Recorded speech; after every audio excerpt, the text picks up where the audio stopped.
Let me ask you something honest. When did you last look at your bank statement and feel genuinely in control?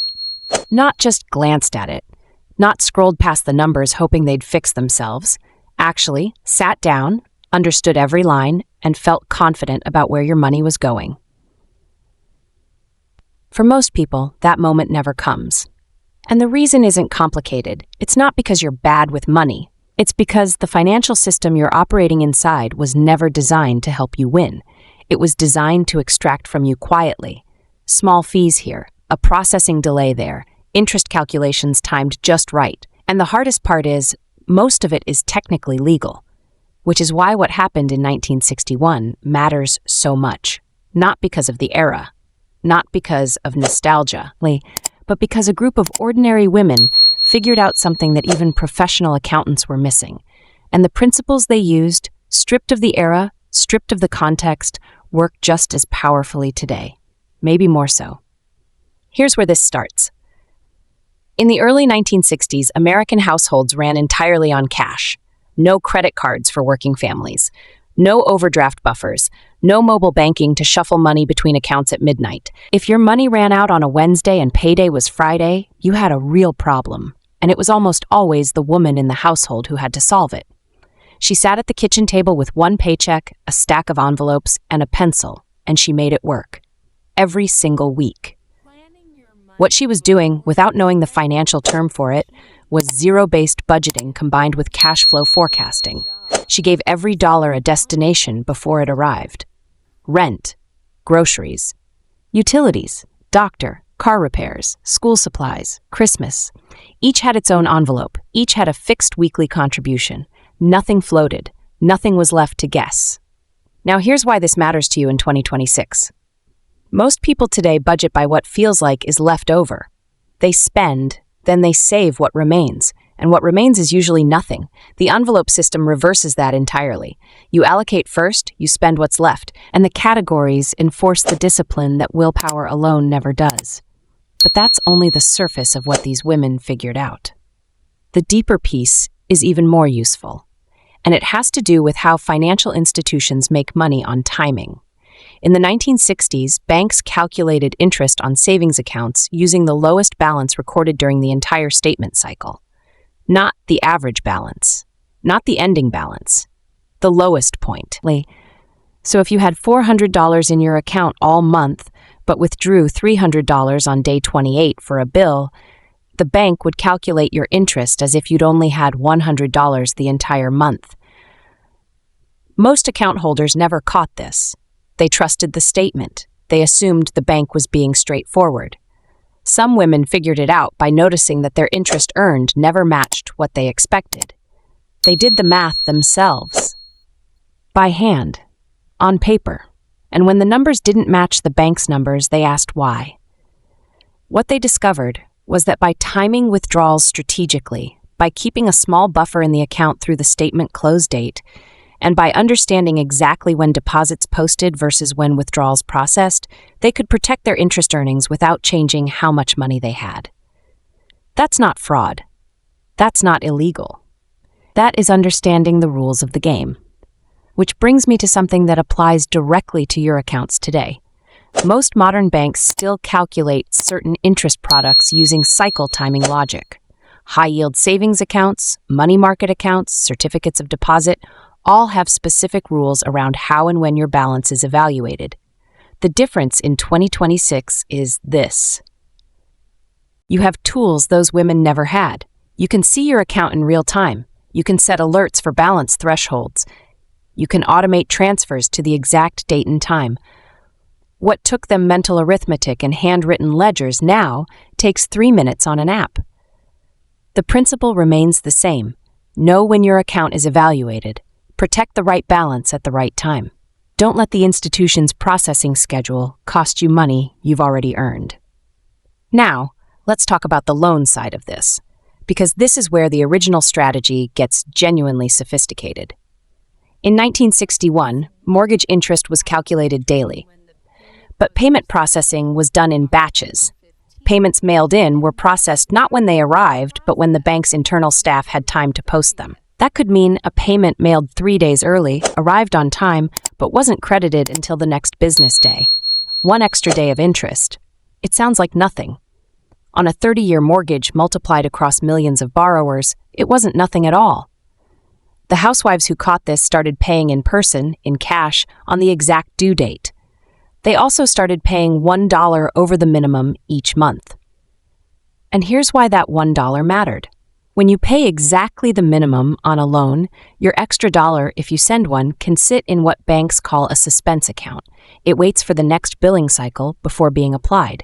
But when that extra dollar is included in the same payment on the right date posted in person, it goes directly to the principal.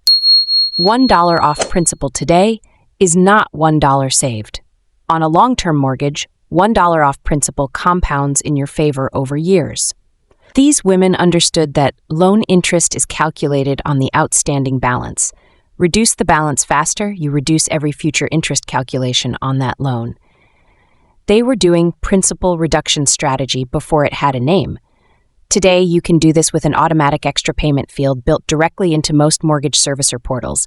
You can set it and walk away. The math still works exactly the same way. Small, consistent principal reductions early in a loan term save significantly more than large lump sum payments made late. Because early in the loan, the interest to principal ratio is at its highest. Every dollar you redirect to principal in the first 7 years of a mortgage is worth multiples of what that same dollar would save you in year 22. These women didn't have financial calculators. They worked this out intuitively by watching their loan balances over time. Now let's pull back to the broader picture, because the most important thing these women built wasn't a single trick. It was a system, a mental model for how money flows. And the foundation of that mental model was this. Every dollar should have a job before it arrives, not after, not when it feels convenient before. This is different from budgeting in the way most people think about budgeting. Most budgets are historical documents. You look at what you spent last month. You feel guilty. You promise to do better. The envelope system, or its modern equivalent, is a forward-looking commitment. You decide what each dollar will do before it touches your checking account. You make the decision once, weekly, or monthly, in a calm state when you're not standing in a store making an emotional choice. And then the decision is already made. The envelope is either full or it isn't. This removes the daily negotiation with yourself that drains willpower and leads to overspending. It's not about restriction, it's about pre-commitment. And behavioral economics has spent the last 40 years proving that pre-commitment is one of the most powerful tools in personal finance. These housewives stumbled onto it in the 1950s because they had no other choice. Now here's the part that surprises most people I talk to about this. The coffee can in the pantry was not just a hiding spot. It served a specific psychological function that modern research now validates. When money is separated from your main checking account, your brain treats it differently. It's called the pain of paying. When you spend from a single pool, every purchase feels like it's coming from the same place, your general money. When you spend from labeled, separated categories, you feel the impact of each category-specific decision. The grocery envelope being low feels very different from your checking account just being lower. You make different choices, more careful choices. Not because you're wealthier, because the structure makes the trade-off visible. Today's equivalent of the coffee can is a high-yield savings account with sub-accounts or savings buckets. Many online banks now offer this natively. You can create a bucket labeled car repairs, one labeled emergency, one labeled annual insurance, one labeled holiday gifts. Each grows separately, each is visible separately. The psychological separation does the same work the envelope did, without the cash, without the pantry hiding spot. Which brings me to the final piece of this. And it's the piece that banks really don't want you to think about too carefully. Financial institutions make the most money from customers who are reactive, customers who respond to problems after they happen, who pay the late fee because they forgot the due date, who carry a credit card balance because an unexpected expense had nowhere to come from, who tap their savings for a non-emergency because there was no specific fund for that category of cost. The housewife with her envelopes was not reactive. She was structurally proactive. Every expense category had a fund. Every fund was building continuously. When the car needed repairs, the car repair envelope existed. When the oil tank needed filling in February, the heating fund had been collecting since August. When the holidays came, the Christmas envelope had been filling since January. Nothing was a surprise. Not because her life had fewer surprises. It's because she'd converted the surprises into predictable categories. Car repairs aren't a surprise. They are a known recurring cost with an unknown timing. Medical expenses are not a surprise. They are a known recurring cost with an unknown timing. The answer to unknown timing is a sinking fund, a category that accumulates continuously so that when the cost hits, the money already exists. This is the framework. Name every predictable category of irregular expense in your life. Annual subscriptions, vehicle maintenance, home repairs, medical costs not covered by insurance, gift giving across the year, seasonal clothing. Then divide the annual expected cost by 52. That's your weekly contribution to each sinking fund. Set it to transfer automatically. Forget about it until the expense arrives. When it does, the money is there. No debt, no scramble, no emergency, just a system that was quietly doing its job while you were doing yours. This is what those women built. Not with apps, not with financial advisors, not with spreadsheets or compound interest calculators, with discipline, a stack of envelopes, a pencil, and a complete understanding that the system would not protect them. Only they could protect themselves. And they did. In 2026, the tools have changed completely. The principles have not moved an inch. Allocate before you spend. Separate funds by purpose. Understand your institution's timing rules. Pay down principal consistently and early.